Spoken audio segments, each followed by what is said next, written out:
नमस्कार। आज हम टैली प्राइम में परचेज ऑर्डर बनाना सीखेंगे और यकीन मानिए ये बहुत ही आसान है। चलिए शुरू करते हैं। अच्छा, कभी ऐसा होता है कि बिजनेस में खरीदारी का हिसाब किताब रखना बड़ा मुश्किल हो जाता है। मतलब किस सप्लायर को क्या ऑर्डर दिया था, कितना सामान आ गया और कितना अभी आना बाकी है। ये सब याद रखना सच में एक सिरदर्द बन सकता है ना? बस इसी उलझन को सुलझाने के लिए आता है परचेज ऑर्डर। ये एक सिंपल सा डॉक्यूमेंट है, लेकिन ये आपकी पूरी खरीदारी की प्रक्रिया को एकदम व्यवस्थित और साफ सुथरा बना देता है। तो आज हम क्या क्या देखने वाले हैं। सबसे पहले हम समझेंगे कि परचेज ऑर्डर्स आखिर इतने ज़रूरी क्यों हैं। फिर स्टेप बाय स्टेप देखेंगे कि टैली प्राइम में इसे बनाते कैसे हैं, मतलब फीचर को चालू करने से लेकर ऑर्डर बनाने, डिटेल्स भरने और सेव करने तक। और आखिर में ये भी जानेंगे कि ऑर्डर बनाने के बाद अगले स्टेप्स क्या होते हैं। ठीक है, तो चलिए सबसे पहले हिस्से पे आते हैं। आखिर ये परचेज ऑर्डर्स इतने ज़रूरी हैं क्यों?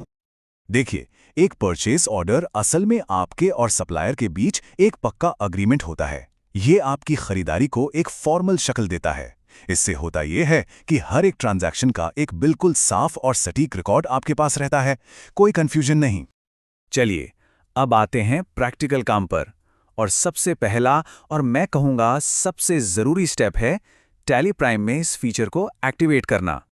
तो टैली प्राइम में परचेज ऑर्डर बनाने से पहले आपको ये ऑप्शन चालू करना पड़ेगा। कैसे? बहुत आसान है। सबसे पहले गेटवे ऑफ टैली पर जाइए, वहां से F11 दबाइए जो फीचर्स के लिए है। फिर F1 अकाउंटिंग में जाइए और वहां आपको एक ऑप्शन दिखेगा, इनेबल परचेज ऑर्डर प्रोसेसिंग। बस उसे येस पर सेट कर दीजिए और Ctrl+A दबाकर सेव कर लीजिए। हो गया काम। ठीक है, तो फीचर तो ऑन हो गया। अब हम असल में परचेज ऑर्डर बनाने के लिए तैयार हैं। चलिए वाउचर स्क्रीन पर चलते हैं। अब नया ऑर्डर बनाने के लिए आपको क्या करना है? गेटवे ऑफ टैली से वाउचर्स में जाइए, वहां F10 दबाइए, यानी अदर वाउचर्स।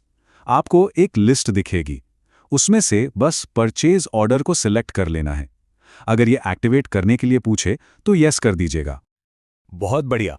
अब हमारे सामने परचेज ऑर्डर की स्क्रीन खुल गई है। यहीं पर हम अपनी खरीद की सारी जरूरी जानकारी भरेंगे।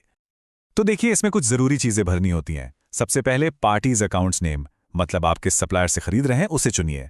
फिर ऑर्डर नंबर, यहां एक यूनिक नंबर डालना है ताकि आप इसे बाद में आसानी से ट्रैक कर सकें। फिर आती है डेट और ड्यू ऑन, यानी ऑर्डर कब का है और सामान कब तक चाहिए।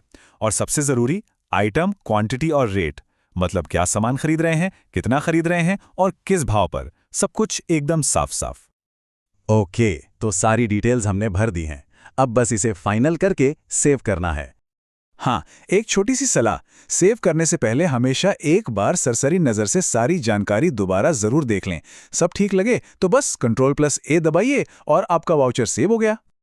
तो एक बात जो बिल्कुल नहीं भूलनी है वो ये है कि ये सारा काम करने से पहले आपको F11 में जाकर परचेज ऑर्डर प्रोसेसिंग को येस करना ही होगा। ये सबसे ज़रूरी स्टेप है, इसके बिना तो ऑप्शन ही नहीं दिखेगा। तो ठीक है, हमने ऑर्डर तो बना लिया, लेकिन कहानी यहाँ ख़त्म नहीं होती। असल में असली काम तो अब शुरू होता है। देखते हैं कि इस बने हुए ऑर्डर का हम क्या क्या कर सकते हैं। एक बार जब ये बन जाता है ना, तो ये ट्रैकिंग के लिए एक ज़बरदस्त टूल बन जाता है। आप इसे प्रिंट करके अपने रिकॉर्ड में रख सकते हैं या सप्लायर को भेज सकते हैं। आप परचेज ऑर्डर आउटस्टैंडिंग्स रिपोर्ट में जाकर देख सकते हैं कि कौन कौन से ऑर्डर अभी पेंडिंग हैं। और सबसे अच्छी बात, जब सामान आपके पास आता है तो आप इसी ऑर्डर को सीधा रिसीट नोट से लिंक कर सकते हैं। इससे पूरा साइकिल ट्रैक हो जाता है। तो ये था टैली प्राइम में परचेस ऑर्डर बनाने का पूरा प्रोसेस। अगर आप टैली प्राइम को इसी तरह आसानी से और 100% मुफ्त में सीखना चाहते हैं तो सब्सक्राइब करना ना भूलें।